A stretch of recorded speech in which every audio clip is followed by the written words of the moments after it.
Welcome to Wicked Shizuku's Reviews, bringing you a southern perspective on books, movies, music, and much, much more.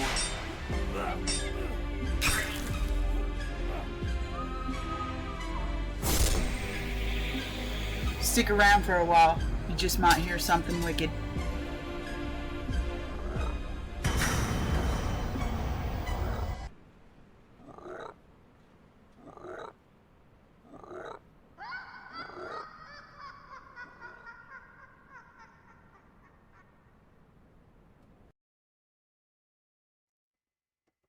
Well, hello everyone, and welcome to Wicked Shizuku's Reviews, Reads, Playlist, Monday.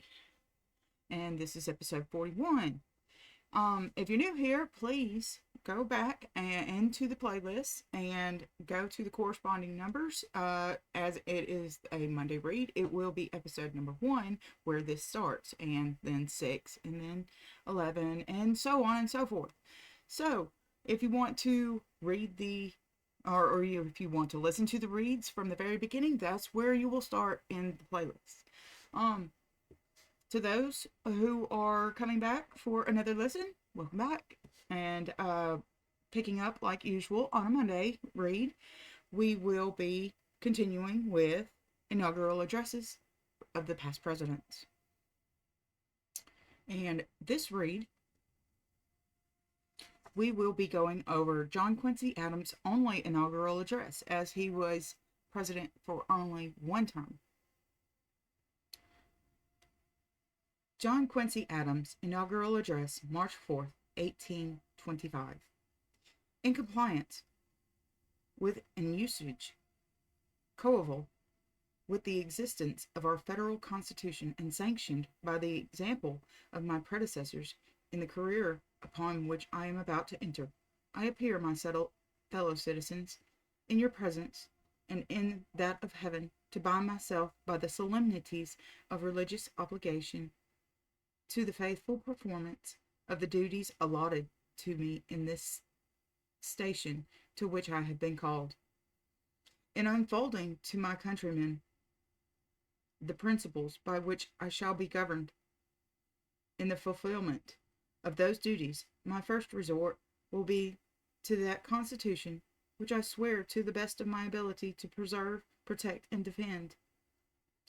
That revered instrument enumerates the powers and prescribes the duties of the executive magistrate, and in its first words declares the purposes to which these and the whole action of the government instituted by it should be invariably and sacredly devoted, to form a more perfect union, establish justice, ensure domestic tranquility, provide for the common defense, promote the general welfare, and secure the blessings of liberty to the people of this union in their successive generations.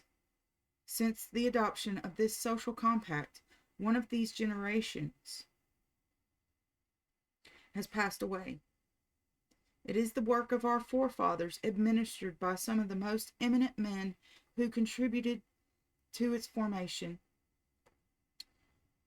through a most eventful period in the annals of the world, and through all the vicissitudes of peace and war incidental to the condition of associated man.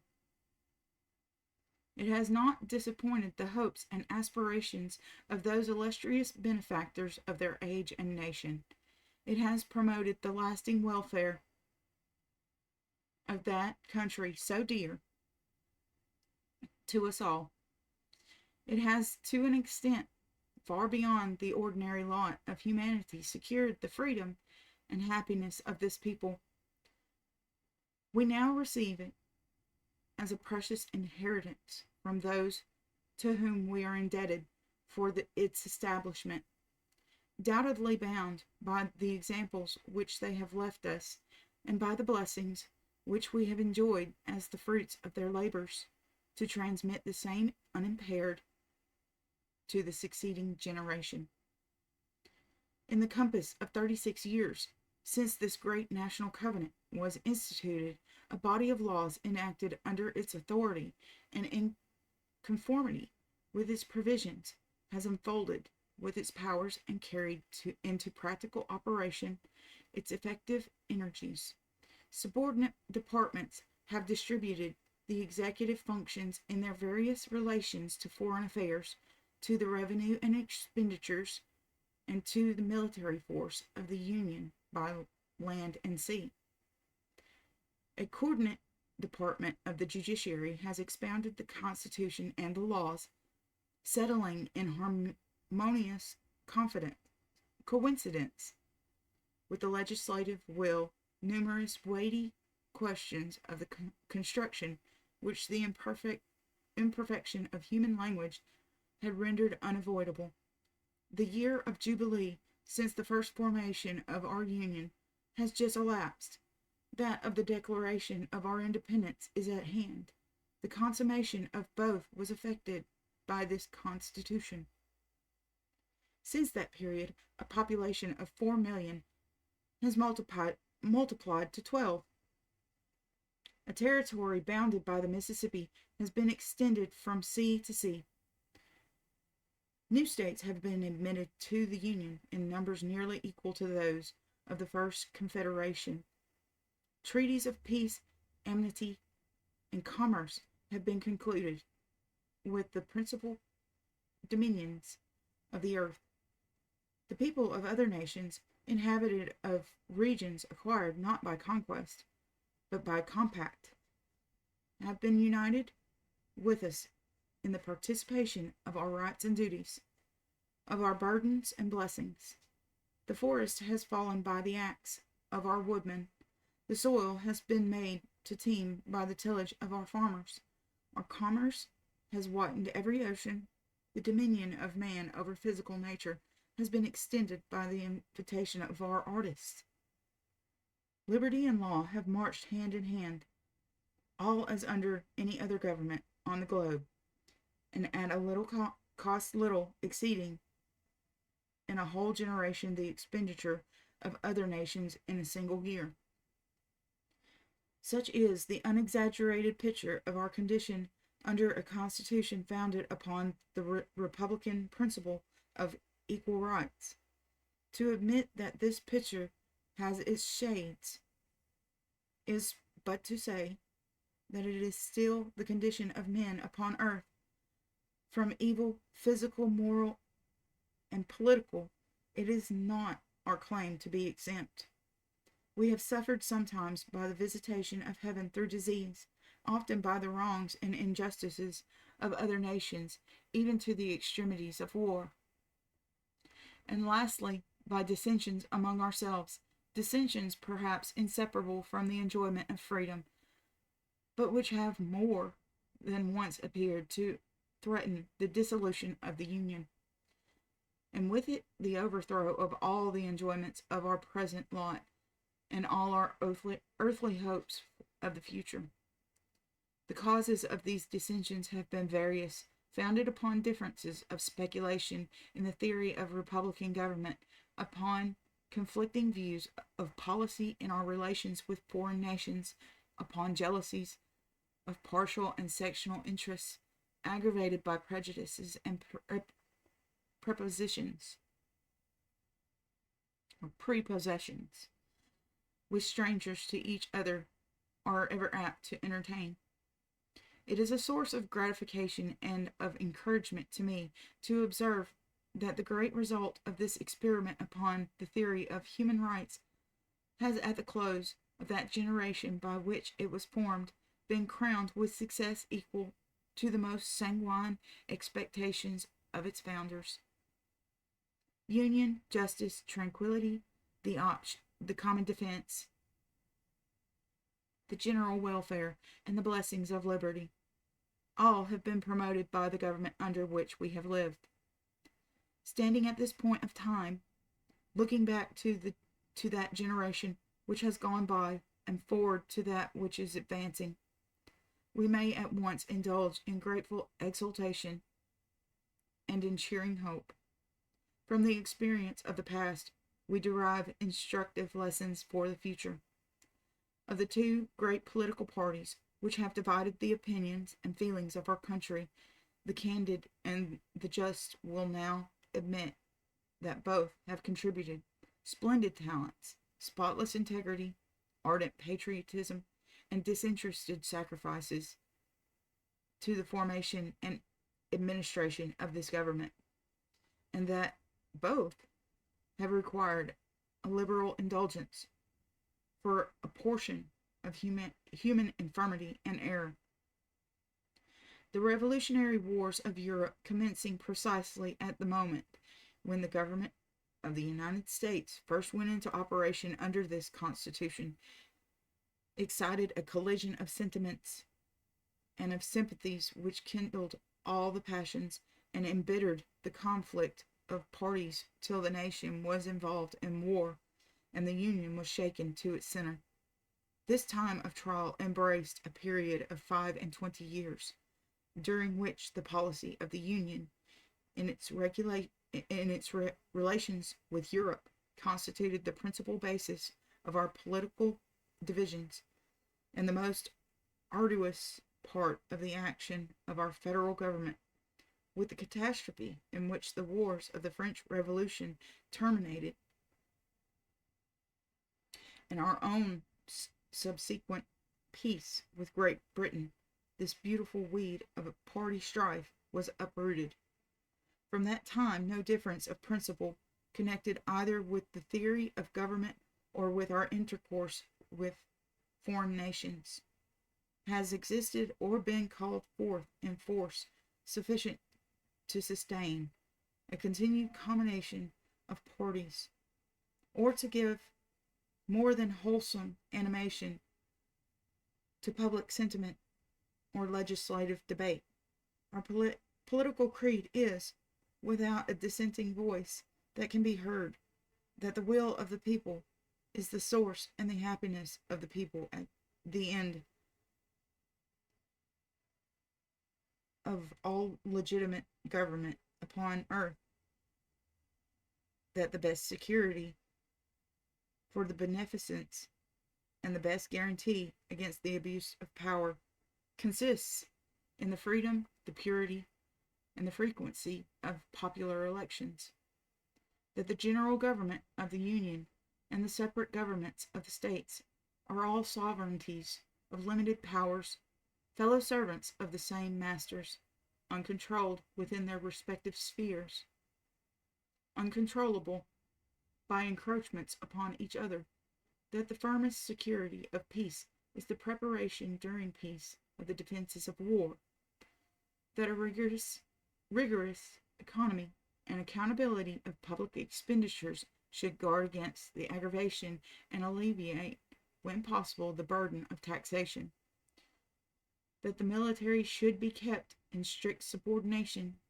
to the civil power, that the freedom of the press and of religious opinion should be inviolate, that the policy of our country is peace and the ark of our salvation union, are articles of faith upon which we are all now agreed. If there have been those who doubted whether a confederated representative democracy were a government competent to the wise and orderly management of common concerns of a mighty nation, those doubts have been dispelled.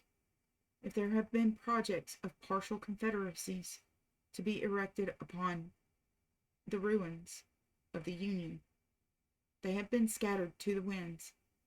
If there have been dangerous attachments to one foreign nation and antipathies against another, they have been extinguished.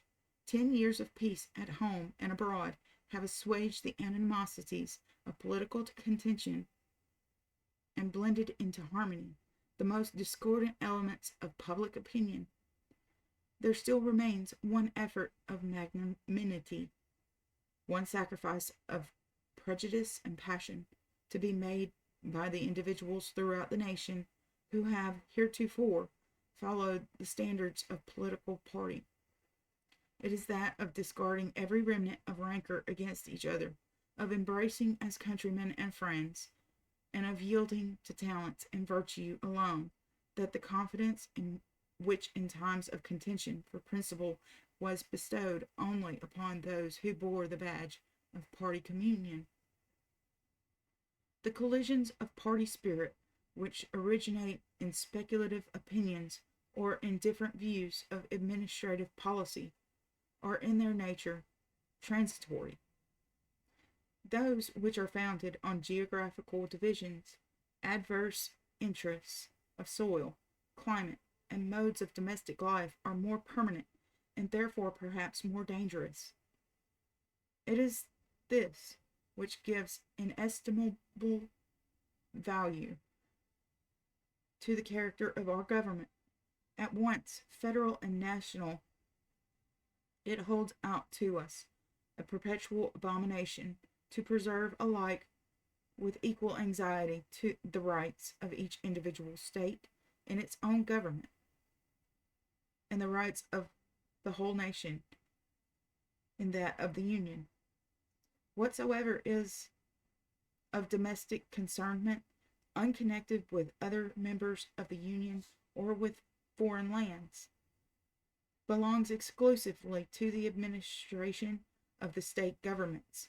Whatsoever directly involves the rights and interests of the federative fraternity or of foreign powers is of the resort of this general government. The duties of both are obvious in the general principle, though sometimes perplexed with difficulties in the detail. To respect the rights of the state governments in the inviolable duty of that of the Union, the government of every state will feel its own obligation to respect and preserve the rights of the whole. The prejudices everywhere too commonly entertained against distant strangers are worn away, and the jealousies of jarring interests are allayed by the composition and functions of the great national councils annually assembled from all quarters of the Union at this place.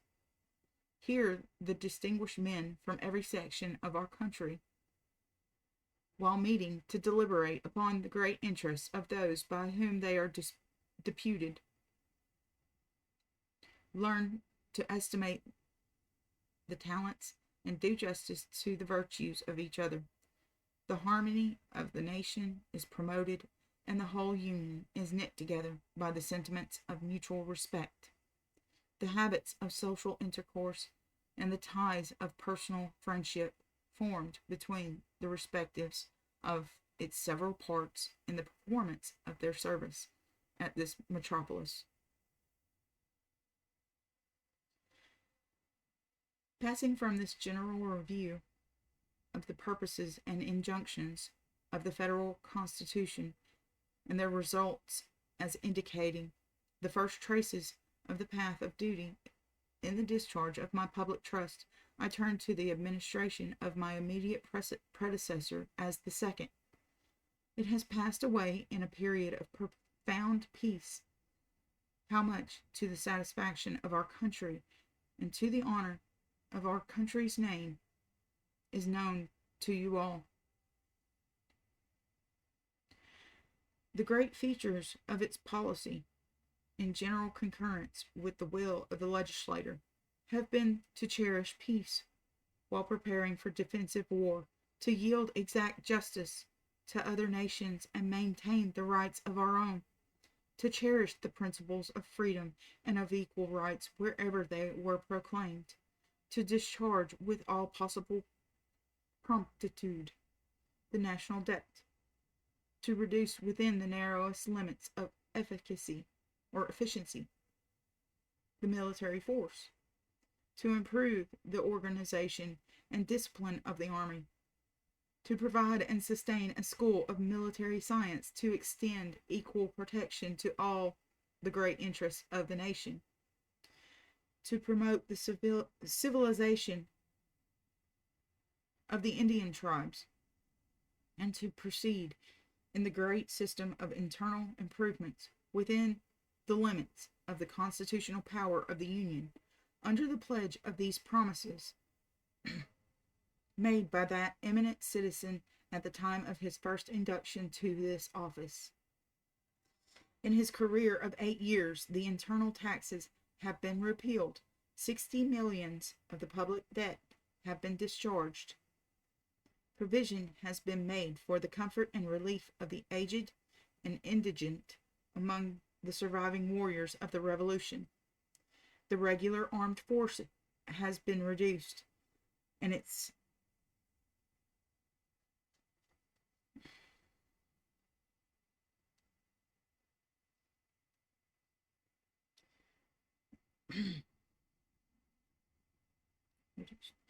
and its constitution revised and perfected. The accountability, the accountability for the expenditure of public monies has been made more effective. The Floridas have been peaceably acquired, and our boundary has been extended to the Pacific Ocean. The independence of the southern nations of this hemisphere has been recognized and recommended by example and by counsel to the potentates of Europe. Progress has been made in the defense of the country by fortifications and the increase of the navy towards the effectual suppression of the African traffic in slaves. In alluring the aboriginal hunters of our land to the cultivation of the soil and of the mind, in exploring the interior regions of the Union, and in preparing by scientific researches and surveys for the further application of our national resources to the internal improvement of our country. In this brief outline of the promise and performance of my immediate predecessor in the line of duty for his successor is clearly delineated to pursue to their consummation those purposes of improvement in our common condition instituted or recommended by him will embrace the whole sphere of my obligations. To the topic of internal improvement, emphatically urged by him at his inauguration, I recur with peculiar satisfaction. It is from which I am convinced that the unborn millions of our posterity who are in future ages to people this continent will derive their most fervent gratitude to the founders of the Union, that in which the beneficent action of its government will be most deeply felt and acknowledged. The magnificence and splendor of their public works are among the imperishable glories of the ancient republics.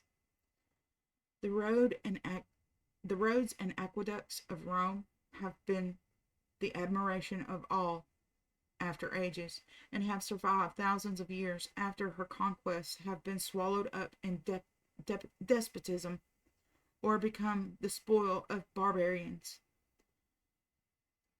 Some diversity of opinion has prevailed with regard to the powers of Congress for legislation upon objects of this nature. The most respectful deference is due to doubts originating in pure patriotism and sustained by venerated authority. But nearly 20 years have passed since the construction of the first national road was commenced. The authority for its construction was then unquestioned. To how many thousands of our countrymen has it proved a benefit? To what single individual has it ever proved an injury? Repeated, liberal, and candid discussions in the legislature have conciliated the sentiments and approximated the options of enlightened minds upon the question of constitutional power.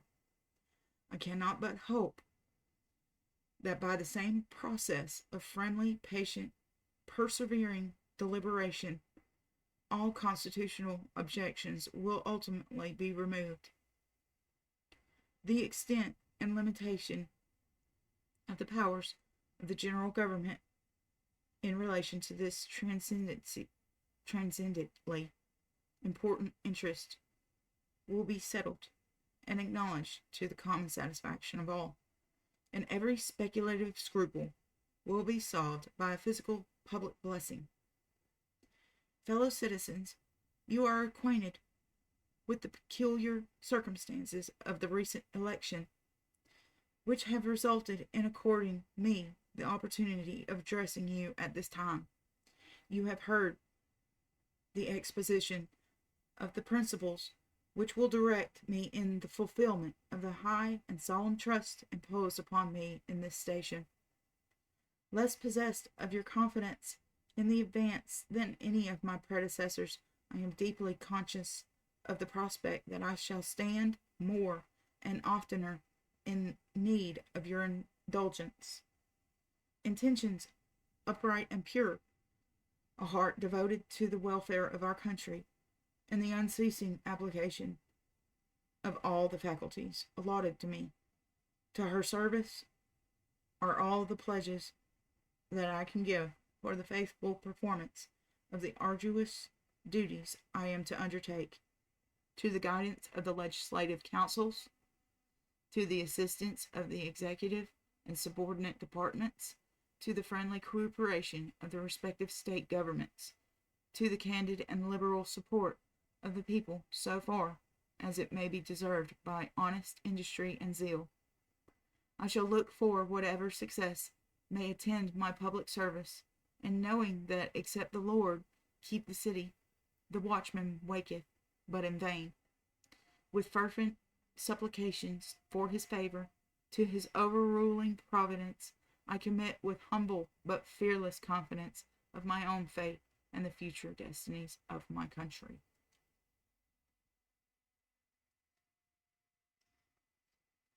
So, that was the only inaugural address of J.Q. Adams.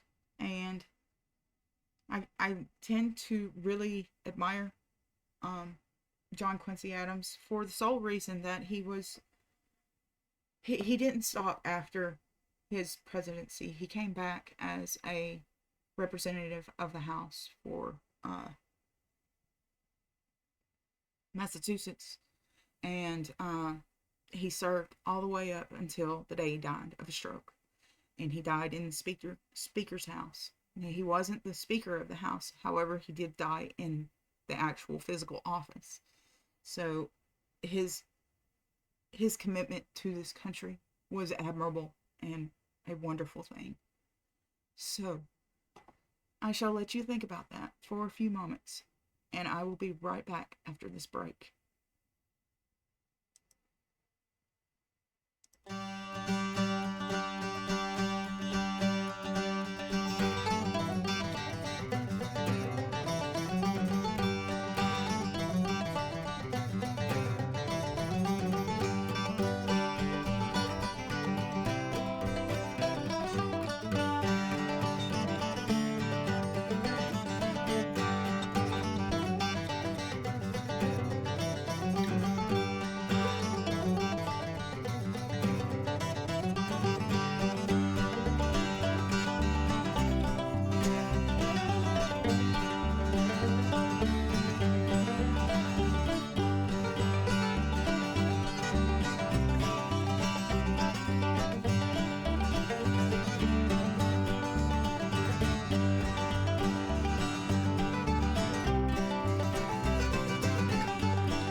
And welcome back.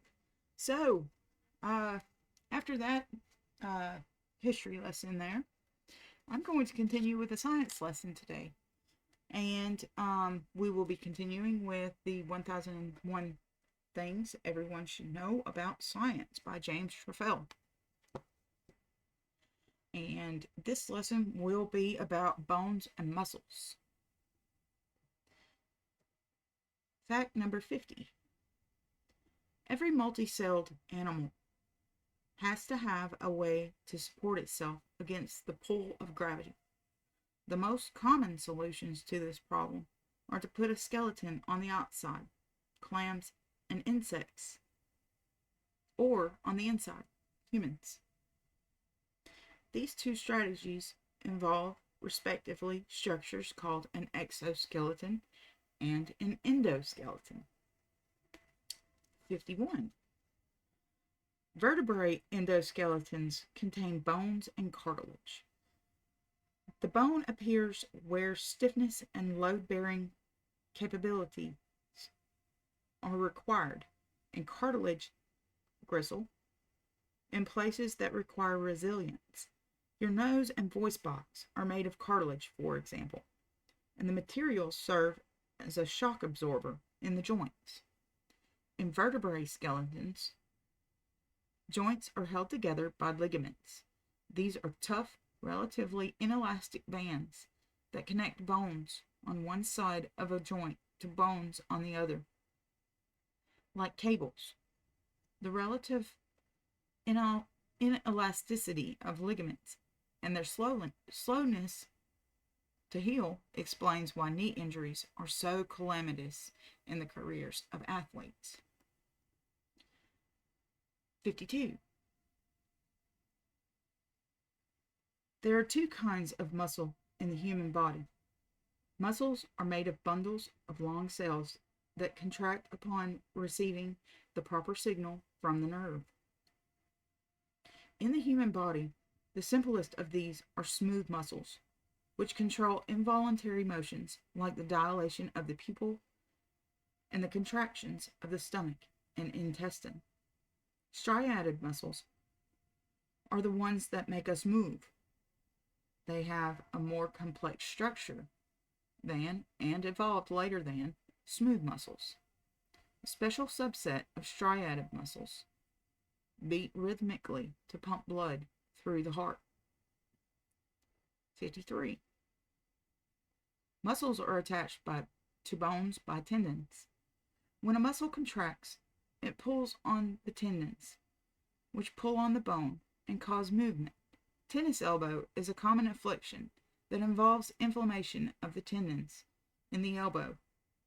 Any repeated strain on the elbow will produce this condition. For example, I contracted tennis elbow by using a chainsaw to cut firewood.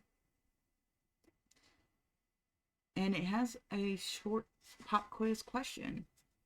When you tell a kid to make a muscle, what kind of muscle do you mean? Striated.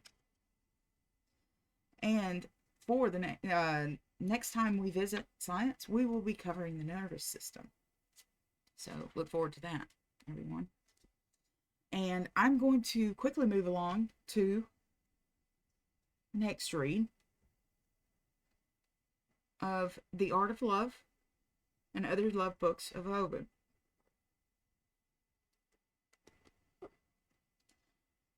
This topic is labeled The Harlot.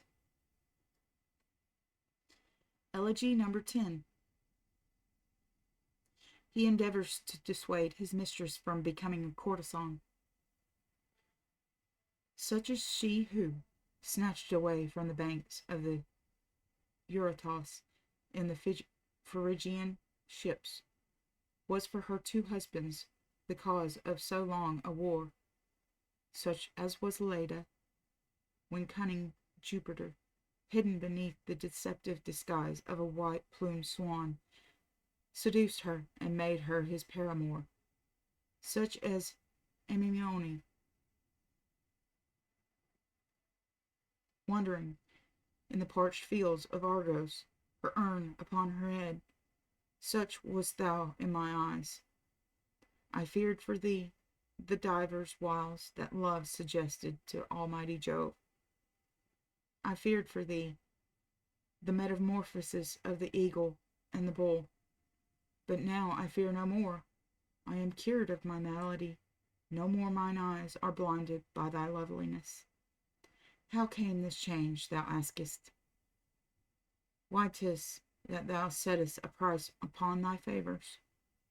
This is the reason why thou pleasest me no more. So long as thou wast artless and free from guile, I loved thee body and soul. But now this blemish upon thy soul hath robbed thy body of its charms. Love is a child, and love is naked. The years have not corrupted him, and he wears no clothes, that he may be without guile. Wherefore dost thou ask the child of Venus to sell his favors at a price? He wears no robe wherein to put the coin. The hard calling of a soldier suits neither Venus nor her son. How befits it, then, that divinities so unused to war should serve for pay? A courtesan selleth herself for the given price to the first customer. By yielding her body, she gaineth her miserable pay. Yet withal she curseth the tyranny of the greedy whoremaster, and what thou doest for thy pleasure, she doth because she must. Take, for example, the beast devoid of reason. Thou wilt blush to find the brutes possessed of finer feelings than thyself. The mare asks no gift of the stallion, nor the heifer of the bull. The ram payeth not the ewe on whom he wreaks his passion. Woman alone loves to flaunt the spoils she wrests from men. She alone setteth a price upon her favors. She alone offereth herself for hire. She selleth a pleasure that bringeth delight to both, a pleasure which both have longed for, and she maketh him pay for the bliss he giveth her. When love hath equal charms for both, wherefore should one sell it and the other buy? Wherefore should I lose and thou win at a game wherein we both minister to our mutual bliss? A witness may not sell his testimony for money, nor must a judge take bribes. It is a disgrace for an advocate to sell his services to a pauper, or for a tribunal to grow fat on the proceeds of justice. So, too, it is shameful for a woman to augment her patrimony by bartering her charms and by selling her body to the highest bidder. Gratitude we owe for the favor freely given, but none of the sordid hiring of a woman in a bed. Once thou hast received thy pay, thy hire, love and gratitude are at an end. Ah, dear woman, never set a price on the favors ye bestow. Ill-gotten gains will never prosper. Of what value were the bracelets of the Sabines to the young Vestal, who was crushed beneath the weight of their armor? A son plunged his sword into the loins that bore him. A necklace lured him to his crime. Not that thou shouldest refrain from asking presents of a rich man. He hath the wherewithal to satisfy thy demands. Pluck the grapes that hang from the loaded grapevines. Gather thy apples in the fruitful orchards of Alcinous. And for the poor man, bethink thee of the good he doeth thee, of his zeal and his fidelity. Let every man give what he hath unto his mistress. My wealth consists in celebrating in my verse the women who render themselves worthy of that honor. She who maketh me desire her my art exalteth. Precious gifts and costly raiment will perish. Gems set in gold will one day shattered be, but my verses shall endure forever. What disgusts and enrages me is not giving, but seeking thee ask for pay. What I refuse thee when thou askest, I will freely give thee when thou askest not. And that was Ovid's take on Mistresses of the Night. So, ladies, if you conduct yourself in this way, don't be surprised when a man won't have you when you've grown old. I shall be right back after this break.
And welcome back. And if you've made it this far into the episode, congratulations. And you shall now get your reward with a Scottish fairy tale. And I really like this one coming up. It's called The Wee Bannock. Some tell about their sweethearts, how they tirled them to the winnock. But I'll tell you a bonny tale about a good oatmeal bannock. There was once an old man and his wife who lived in a dear little cottage by the side of a burn. They were very canty and contented people, for they had enough to live on and enough to do. Indeed, they considered themselves quite rich, for besides their cottage and their garden, they possessed 2 sleek cows, 5 hens, and a cock, and an old cat and 2 kittens. The old man spent his time looking after the cows and the hens and the garden, while the old woman kept herself busy spinning. One day, just after breakfast, the old woman thought that she would like an oatmeal bannock for her supper that evening. So she took down her bakeboard and put on her girdle and baked a couple of fine cakes. And when they were ready, she put them down before the fire to harden. While they were toasting, her husband came in from the byre and sat down to take a rest in his great armchair. Presently his eyes fell on the bannocks, and they looked very good. He broke one through the middle and began to eat it. When the other bannock saw this, it determined that it should not have the same fate, so it ran across the kitchen and out of the door as fast as it could. And when the old woman saw it disappearing, she ran after it as fast as her legs would carry her, holding her spindle in one hand and her distaff in the other. But she was old, and the bannock was young, and it ran faster than she did, and escaped over the hill behind the house. It ran, and it ran, and it ran, until it came to a large, newly thatched cottage. And as the door was open, it took refuge inside, and ran right across the floor into a blazing fire, which was burning in the first room that it came to. Now it chanced that this house belonged to a tailor, and he and his 2 apprentices were sitting cross-legged on the top of a big table by the window, sewing away with all their might, while the tailor's wife was sitting beside the fire carding lint. When the wee bannock came trembling across the floor, all 3 tailors got such a fright that they jumped down from the table and hid behind the master tailor's wife. "Hoot," she said, "what a set of cowards ye be! This but a nice wee bannock. Get hold of it and divide it between you, and I'll fetch you all a drink of milk."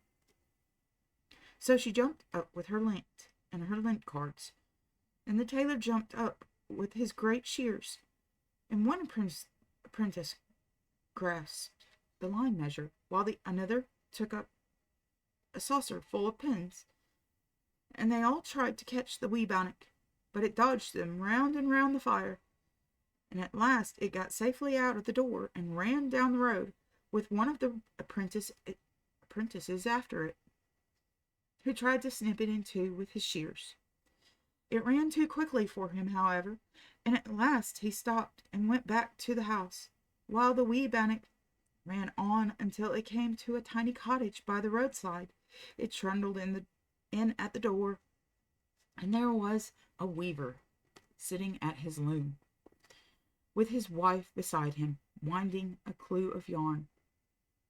"What's that, Tibby?" said the weaver, with a start, as the little cake flew past him. "Oh!" cried she in delight, jumping to her feet. "'Tis a wee bannock. I wonder where it came from." "Dinna bother your head about that, Tibby," said her man, "but grip it, my woman, grip it." But it was not so easy to get a hold of the wee bannock. It was in vain that the good wife threw her clue at it, and that the goodman tried to chase it into a corner and knock it down with his shuttle. It dodged, and it turned and twisted like a little thing bewitched, till at last it flew out at the door again and vanished down the hill, for all the world, as the old woman said, like a new tarred sheep or a daft cow. In the next house that it came to, it found the good wife in the kitchen, kerning. She had just filled up her kern, and there was still some cream standing in the bottom of her cream jar. "Come away, little bannock," she cried when she saw it. "Thou art come in just the nick of time, for I am beginning to feel hungry, and I have cakes and cream for my dinner." But the wee bannock hopped round to the other side of the kern, and the good wife after it, and she was in such a hurry that she nearly upset the kern. And by the time that she had put it right again, The wee bannock was out the door and halfway down the brae to the mill. The miller was sifting meal through the trough, but he straightened himself up when he saw the little cake. "It's a sign of plenty when bannocks are running about with no one to look after them," he said.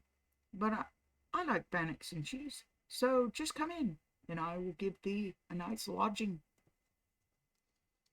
But the little bannock had no wish to be eaten up by the miller, so it turned and ran out of the mill, and the miller was so busy that he did not trouble himself to run after it. After this it ran on and on and on, till it came to the smithy, and it popped in there to see what it could see. The smith was busy at the anvil, making horseshoe nails. But he looked up as the wee bannock entered. "If there be one thing I am fond of, it is a glass of ale and a well-toasted cake. So come in by here, and welcome to ye," he cried. But as soon as the little bannock heard of the ale, it turned and ran out of the smithy as fast as it could. And the disappointed smith picked up his hammer and ran after it, and when he saw he could not catch it, he flung the heavy hammer after it, in the hope of knocking it down. But luckily for the little cake, he missed his aim. After this, the bannock came to a farmhouse, with a great stack of peats standing at the back of it. In it went, and ran to the fireside in the house. The master had all the lint spread out on the floor, and was cloving it to an iron rod, while the mistress was heckling what he had already cloven. "Oh, Janet!" cried the goodman in surprise, "here comes a little bannock. It looks rare and good to eat. I'll have one half of it." "And I'll have the other half," cried the goodwife. "Hit it over to the back with your cloving stick, Sandy, and knock it down quick, or it will be out at the door again." But the bannock played juke-about and dodged behind a chair. "Hoot!" cried Janet contemptuously, for she thought that her husband might easily have hit it, and she threw her heckle at it. But the heckle missed it, just as her husband's cloving rod had done, for it played juke-about again, and flew out of the house. This time it ran up a burnside till it came to a little cottage standing among the heather. Here the goodwife was making porridge for the supper in a pot over the fire, and her husband was sitting in a corner plaiting ropes of straw to tie up the cow. "Oh, Jock, come here, cried the goodwife. "Thou art high crying for a little bannock for thy supper. Come here, histy, quick, and help me catch it." "Aye, aye," assented Jock, jumping to his feet and hurrying across the little room. "But where is it? I cannot see it." "There, man, there," cried his wife, "under that chair. Run thou to that side, and I will keep to this." So Jock ran into the dark corner behind the chair, but in his hurry he tripped and fell, and the wee bannock jumped over him, flew laughing out the door. Through the winds and up the hillside it ran, and over the top of the hill, to a shepherd's cottage on the other side. The inmates were just sitting down to their porridge, and the goodwife was scraping the pan. "Save us and help us," she exclaimed, stopping with the spoon halfway to her mouth. "There's a wee bannock come in to warm itself at our fireside." "Snack the door," cried the husband, "and we'll try to catch it. It would come in handy after the porridge." But the bannock did not wait until the door was snacked. It turned and ran as fast as it could, and the shepherd and his wife and all the bairns ran after it, with their spoons in their hands in hopes of catching it.